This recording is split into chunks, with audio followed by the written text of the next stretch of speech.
Welcome, my PowerPoint about Abrams in Deadlock. So Abrams is a pretty solid character. He's been just a consistently big, beefy, frontline character for as long as I've been playing this game and a lot longer from everything I've seen about him.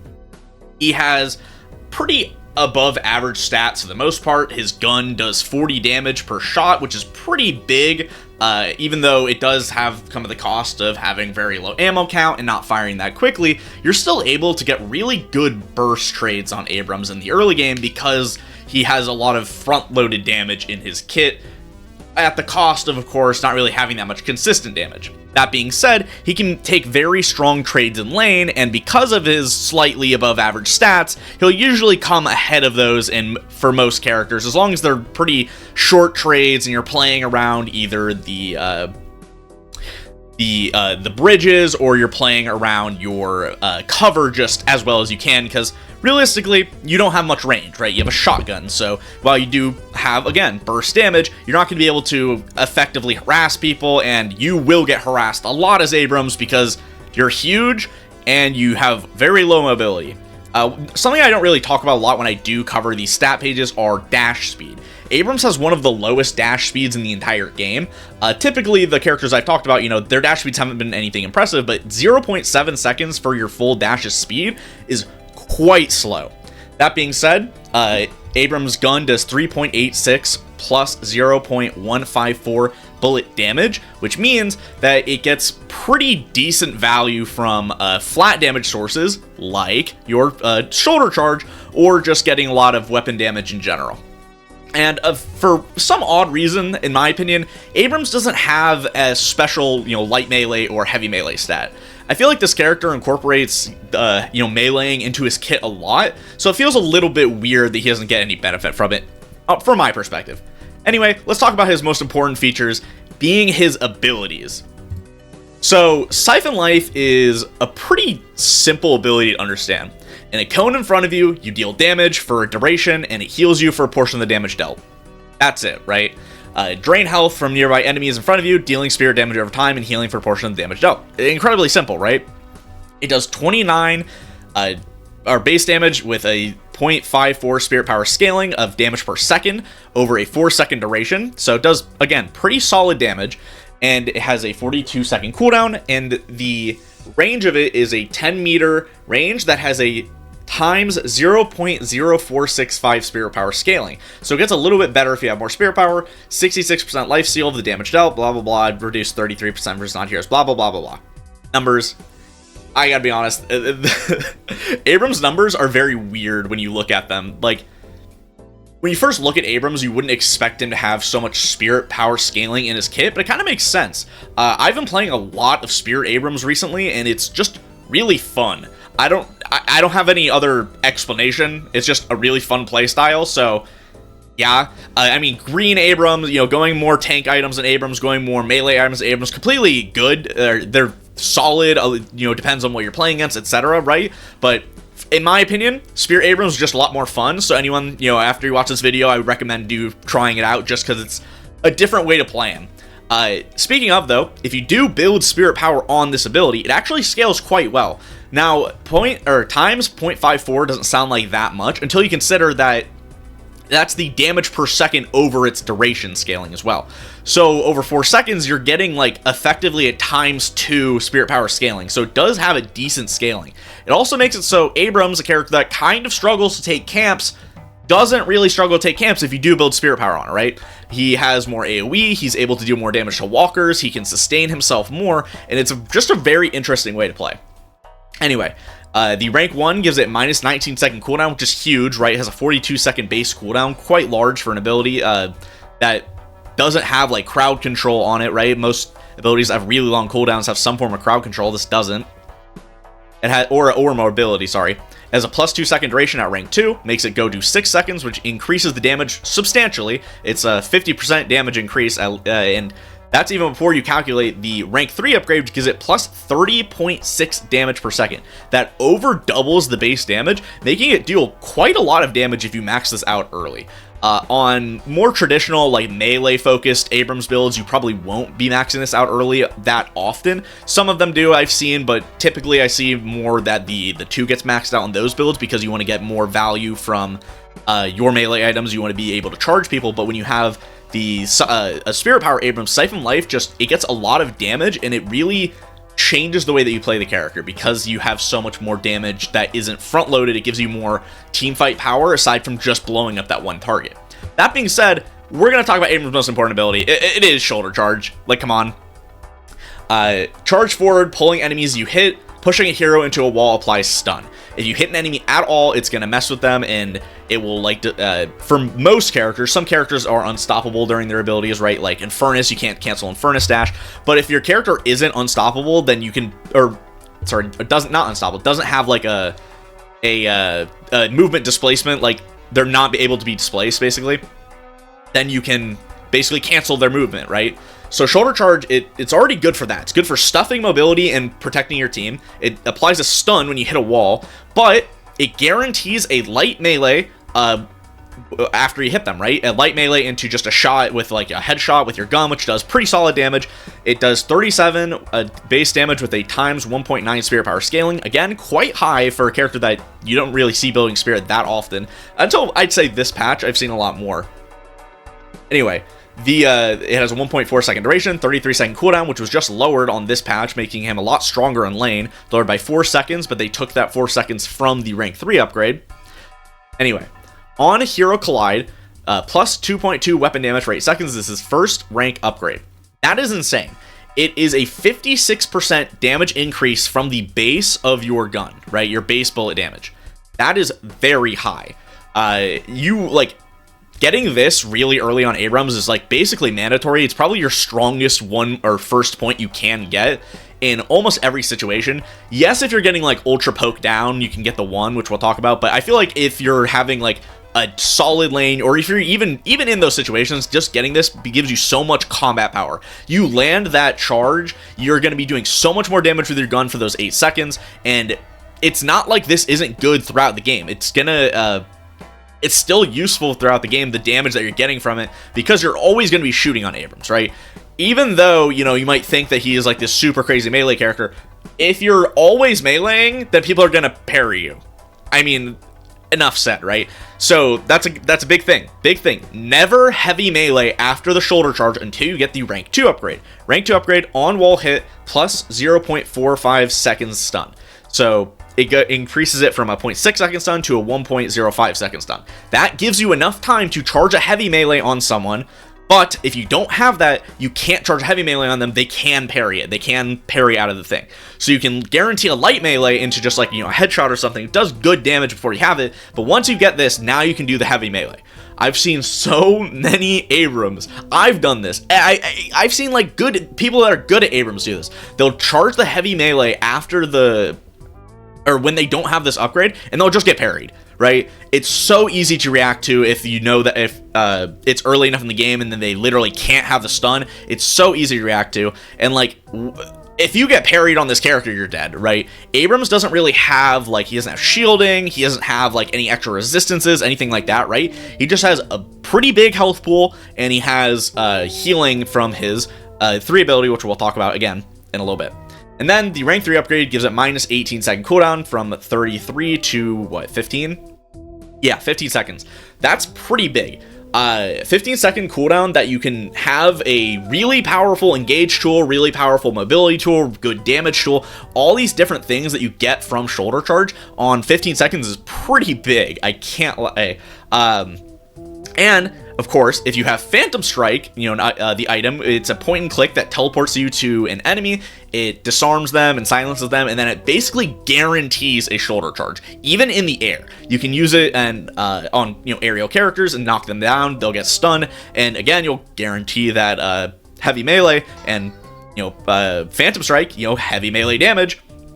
It's just a nice combo. Abrams is probably the best user of Phantom Strike in the game. I don't think that's a hot take, but it's very effective. Shoulder charge, it's your bread and butter on Abrams, right? It's so effective, and you have to learn how to use this ability properly. It's not that easy to turn, it's pretty easy to dodge, but if you're right on top of someone, you can basically guarantee it, so you can kind of mind game people, right? Because if you're on top of someone, they're going to think you're going to melee, and if they think you're going to melee, then you can use shoulder charge, and you basically, ruined their parry, right? So you can get a guarantee, you can keep meleeing them again, you get a free stun from your shoulder charge, your team gets a lot of time to follow up on it. So you have a little bit of mind games that you have to play in Abrams, but that's something like you have to do, right? Abrams is not a very privileged character. By privileged, I mean like he has by unprivileged, I mean he has low range, he has pretty low mobility, his damage is very front loaded, and it's, even at that, it's not that crazy high. So you have like a lot of things that you have to go well for you to perform on Abrams, but if they're going well for you, right, everyone's had that game where the Abrams is the monster and he takes over the lobby, right? Because he's super tanky, he does good damage, I'm not saying he doesn't, but he's not really in a one-shot threshold territory, right, on most characters, especially if you're not super far ahead, so he does have a little reliance on his team, or, just shooting people and hoping that you'll kill them after, a long enough fight, which, I mean, he can do, his gun's not that bad. So yeah, and then we talk about Infernal Resilience. I'm really interested in this ability. So, I don't think in a positive way. So, Infernal Resilience is basically like what makes it so Abrams can get through lane, right? Gain bonus defensive attributes, taking damage grants temporary regeneration for a portion of the damage taken. You get 13% damage regenerated over 20 seconds, and you get +1 health regen. So you have 1.5 base health regen. I skipped over that intentionally because I want to talk about it here, which is pretty low. It's not very high. I think 1 is the lowest in the game, so it's pretty low. But with Infernal Resilience, you get an additional health regen to 2.5, which is still not even that high, right? So Abrams has his health regen stat tied behind Infernal Resilience. So you have to put a point in this, like level 1, or you're just gonna get dunked on in lane because you have really low HP. You don't have that high HP, all things considered. There's characters that are way higher base HP than Abrams and are smaller than him, like Shiv, or have higher base regen. So you're gonna, and like I said, you only have 9 bullets in your gun, right? So you don't have like the most ability to fight in lane, especially because you have to take this ability. So your level 1 is like really, really weak, right? But the trade-off is you have so much sustain in lane. This is boosted by like healing booster, right? Technically, if you have more health, you heal more. If you take more damage, like because you're taking more damage, you'll heal more. Don't like, it doesn't really matter. But like if you're fighting more, you're using your health more as a resource. This is really good for that, is what I'm trying to get at. But yeah, so this is just like my idea of why it is. They probably didn't just. How do I word this? I think like from their like the way that they are balancing this character, from my perspective, is that they just really don't want you to have like charge level 1, and so they made it so that you have to take Infernal Resilience to have health regen, because like, I mean, charging early is so powerful. So I think that's kind of why. I have no reason. I have no basis for that by any means, but that's just what it feels like, right? Because typically you're not putting points in Infernal Resilience until pretty late, right? So the first point in it that you can get pretty early. I mean, I'm not saying you shouldn't, or you can't, but like a lot of the time you really want to get that second point in charge, and that fifth, and you all the way up to your 5th point in Siphon for most builds, or your 5th point, or your 3rd rank 5th point into charge, right? This ability just isn't that enticing to put ability points in, especially because like you're not getting that much from it, all things considered, right? All right, the rank 1, again, 1.5 health regen. This is powerful for lane, right? It does give you 4 health regen, which I do believe is the highest in the game. Drifter has 3.5, which I think is the highest base. So like, yeah, that's still pretty high health regen, right? But at the cost of getting, more of the stun from your if you have to get the stun from the shoulder charge later, or you get like or you don't get like cooldown of your Siphon life, or you get the the duration of Siphon life, like, it takes longer to get, etc., right? The trade-off I found is just, like, not worth it, really. Like, I'd rather just buy extra regen than put 1 point in my ability. That doesn't feel very good, I have to be honest with you. The rank 2 upgrade is 150 max health. That's pretty decent, right? It's free stats. 150 health is, like, it's like 800 souls, right? So it's effectively getting, like, 800 souls of value, which is... I mean, yeah, you're not spending it. I think it's even less than that, actually. I think health or extra health is like 185 health or something like that. So this isn't even like 800 total in souls. Like, you get what I mean, right? Like, this isn't that good of an ability to put points in. It's just a 1-point wonder kind of an ability. It's not an active, doesn't really do anything for you. And then the rank 3, the 5 ability points is plus 7% damage regenerated, so it goes from 13% to 20%. That is better, and of course it is, like, more useful in the late game to help you stay out on the map longer. Abrams is really good at staying out on the map. It's just like, yeah, I don't know, like, putting ability points in this ability basically just feels like actually like what you do when you have no more, like, all your other abilities are maxed out, right? Like, it just, all of these are such low value compared to the value of the points in his other abilities. I think that's intentional, right? The ability is very strong at a base point, and they want you to put points in his other abilities, is what they're getting at. I think that this ability is supposed to just be, it's supposed to just be here, 1-point wonder, or 0-point wonder, I guess, and not take up from the rest of his abilities so that he can get more value out of the fact that he does have a very powerful stun. He does have a very powerful heal ability. He does have an incredibly powerful ultimate if you use it in the right circumstances, right? So Infernal Resilience, it's kind of thrown by the wayside as an ability. Not saying it's bad by any means, it's just, this is my thought process after playing this character for so many games, you know? And then Seismic Impact. Seismic Impact is a very powerful stun. It stuns for longer the closer it is to the center. I couldn't find the exact numbers in game, so I'm sorry, but if it's close to the center, it stuns for longer. If it's further away from the center, it won't stun for as long. So you can get a a heavy melee on someone that's stunned in the center, but someone that's on the edges, you definitely can. Leap high into the air before crashing into the ground, dealing spirit damage and applying stun. It does 55 damage with a times 2.33 spirit power scaling, really high scaling with a really low base damage. It has 1.5 second stun, so like I said, you can guarantee a heavy melee. I mean, you can do whatever you want in 1.5 seconds, I gotta be honest with you. There's a 10.5 meter radius, which is pretty large. If you've ever actually used the ability, you see that giant circle. It does have the same issue as like a lash ground slam or ground strike, where if you clip the ledge of something, it will hit. You're just like, even if the indicator shows you will land somewhere, it doesn't take account into your hitbox clipping ledges, so do be careful with that. And then it has 185 second cooldown, very long cooldown, 3 minutes and 5 seconds. It's it's lowered, of course, by its rank 1, right, by minus 35 seconds, so it's only 150 seconds, but still, when you first get this ability, it's kind of like a priority. Whenever I get this ability in lane, I want to use it as fast as possible because, like, the cooldown's so long. I don't want to be holding on to this ability, if you get what I mean. It's a powerful engage tool if you are able to get a little bit of setup, right, from either slows or anything like that, but primarily it's a really good follow-up engage tool I found. If you have like any form of, like, you have like a Billy on your team who's in the fight, like getting all up on people and they're not really paying attention to you, or you have a Lash, or if you have a Dynamo, etc., right, you can get such a powerful AoE knockup stun basically that does, again, if you're building spirit power, a lot of damage. On the flip side, though, it's pretty slow. You can use it to escape fights, but, like, you're not unstoppable until you get the rank 3 of it, so you can get CC'd out of it if you, are trying to escape, like, a 7, he uses his stun ball on you, you're gonna get, your Seismic Impact canceled, so you do have to be careful there.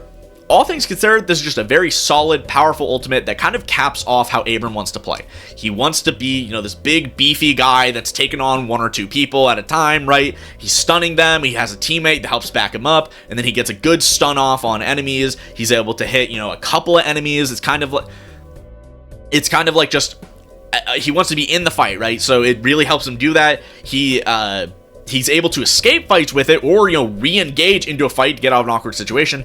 Technically speaking, this isn't like a big use case for it, but technically speaking, you can use it to go up in the air for a little bit of reprieve to get the healing from your, your Infernal Resilience. Not much, right? Again, Infernal Resilience takes 20 whole seconds to heal you. I didn't touch on that, but that's a long time. So you're only going to get a little bit of healing out of it, but I mean, yeah, you're still able to get a lot of value out of this ability in almost every single fight.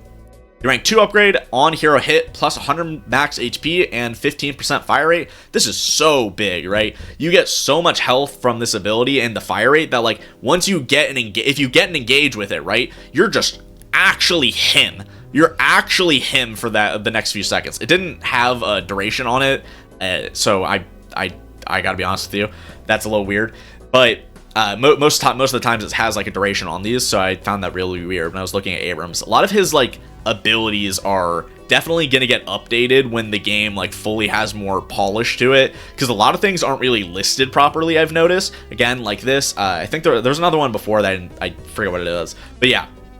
And then, of course, on rank 3, on cast, become unstoppable. This was actually increased to make the Seismic impact have more range in the most recent patch. Again, not listed in the ability how much range it is. So, yeah. But it's, being unstoppable, again, makes it so you're always able to get this ult, either to escape a fight or to, start trying to, be in a fight, so you're not going to get stunned. And that's really good. But the size increase is pretty noticeable.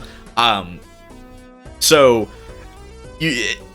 mean, yeah, right. You want to get this. You always want to get this before like Infernal Resilience gets a lot of points, right? Maybe 1 point in Infernal Resilience before you get the rank 5, but that's really about it. Seismic Impact is just a solid ability, does a lot of damage. And then we get to look at some items. This is a build that I've been playing a lot recently. It's by Together, and it's basically Spirit Power Abrams. Now, of course, you're still going to build a lot of greens. You're going to build a lot of orange items, right? Because you want to get those 4800s to get, the extra stats that they added in the update. But 2 items I really want to talk about are Kinetic Dash and Phantom Strike. So I haven't really talked about these items on my channel yet, but a lot of characters do use Kinetic Dash for, pretty simple reasons. It's 1600 souls, it gives +1 stamina, it gives plus 12% stamina recovery, which are both huge stats for a character like Abrams that doesn't really have that much mobility in his kit, so getting extra stamina and recovery is very nice. And then passive, when you dash jump, you gain fire rate and bonus ammo until you next reload, last up to 7 seconds. So, of course, bonus fire rate, 30%, is very good. Abrams gun, it's not that fast at first, but when you do get kinetic dash, you're actually going to get a decent fire rate, and then the +8 temporary ammo is the big thing. So, Abrams gun individually reloads the bullets, right?